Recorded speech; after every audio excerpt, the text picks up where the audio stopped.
हाय, मी प्रतीक्षा आणि आज आपण पाहणार आहोत चटपटीत कारल्याची भाजी.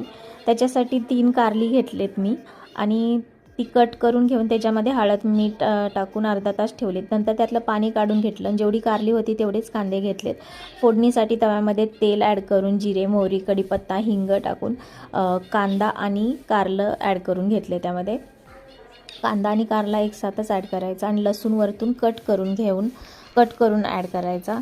आणि कारलं व्यवस्थित सॉफ्ट झाल्यानंतर त्याच्यामध्ये जे आपले सुके मसाले आहेत ते ॲड करायचे.